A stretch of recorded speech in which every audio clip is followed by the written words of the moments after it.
Принцеса Елина и изгубената светлина.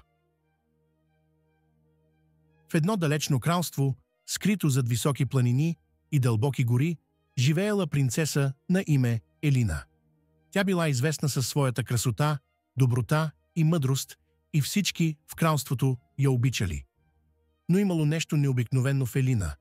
Тя притежавала магическа светлина, която излъчвала от сърцето й и осветявала всички около нея. Тази светлина давала сила и радост на хората, растенията и животните в кралството.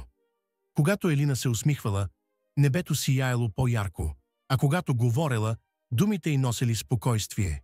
Но както във всяка приказка, и тук имало тъмнина.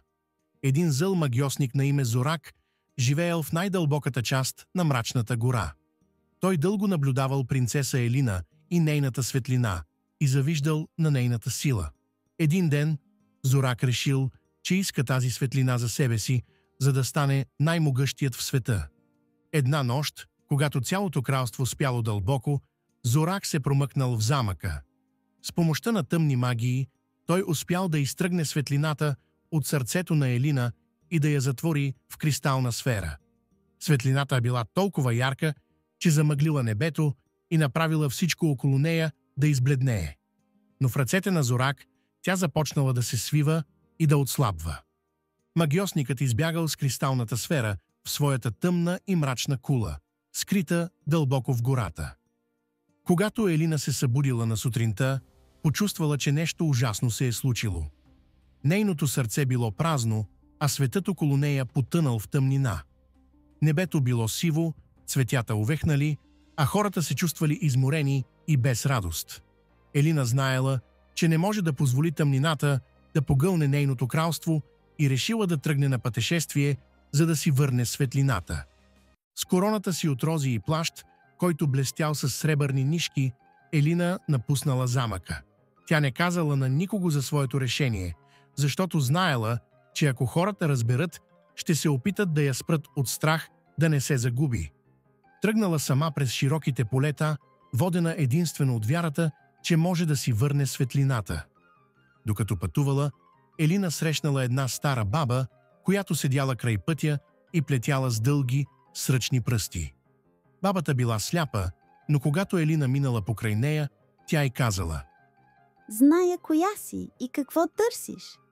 Принцесо, светлината ти е открадната, но ти можеш да си я върнеш. Елина се изненадала, че бабата знае за нейната беда, но се приближила до нея и казала: Как можеш да ми помогнеш, мила бабо? Бабата се усмихнала и подала на принцесата малка вълшебна нишка, която блестяла с златиста светлина. Това е нишката на надеждата, Казала бабата. Следвай я и тя ще те отведе до мястото, където се крие светлината ти. Но не забравяй, че пътят няма да бъде лесен. Ще трябва да се изправиш пред своите най-големи страхове, за да я върнеш. Елина благодарила на бабата и взела нишката. Тя веднага усетила, че нишката започва да я води напред. Принцесата тръгнала, следвайки светлината на нишката, която проблясвала в тъмнината на гората. Първото препятствие, пред което Елина се изправила, било дълбока река. Тя била мътна и бурна, а мостът, който някога пресичал реката, бил разрушен. Елина погледнала към водата и усетила как страхът се надига в нея.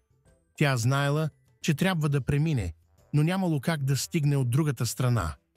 Докато стояла на брега, вълшебната нишка започнала да блести по-ярко.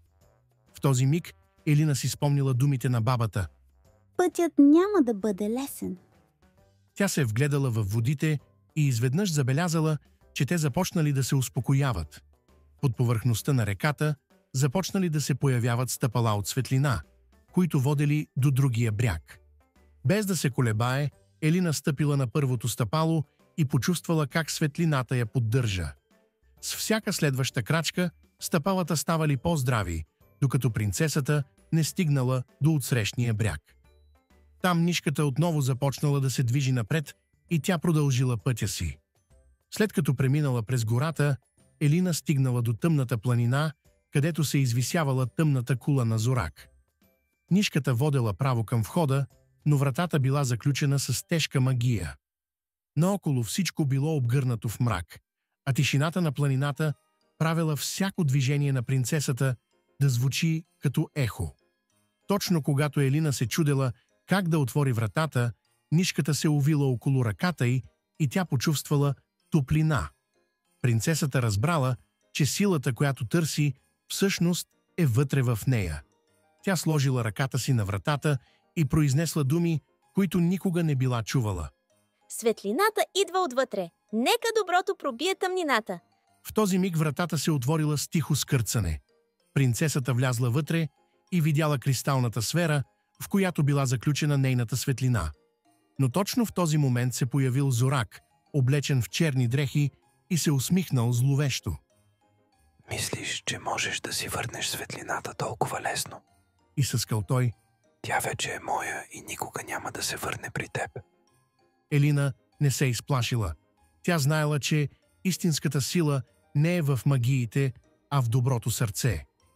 Принцесата погледнала Зорак в очите и казала: Светлината не може да бъде открадната. Тя е част от мен и винаги ще се върне при мен. С тези думи нишката на надеждата блеснала толкова ярко, че тъмнината наоколо започнала да се разпръсва. Светлината на Елина избухнала от кристалната сфера и се върнала в сърцето й, осветявайки всичко наоколо. Зорак се опитал да я задържи, но неговите тъмни магии се разпаднали под силата на светлината. Принцесата усетила как светлината й се връща и тя се изпълнила с топлина и любов. Тъмната и зловеща кула на Зорак започнала да се руши, а магьосникът изчезнал, погълнат от собствената си тъмнина. Елина се върнала в своето кралство с нова сила и още по-голяма светлина в сърцето си. Хората я посрещнали с радост и благодарност. От този ден нататък светлината й никога повече не избледняла, защото тя разбрала, че истинската сила идва от доброто сърце, а не от магиите. Поука. Истинската светлина идва отвътре и не може да бъде открадната. Доброто сърце винаги побеждава тъмнината.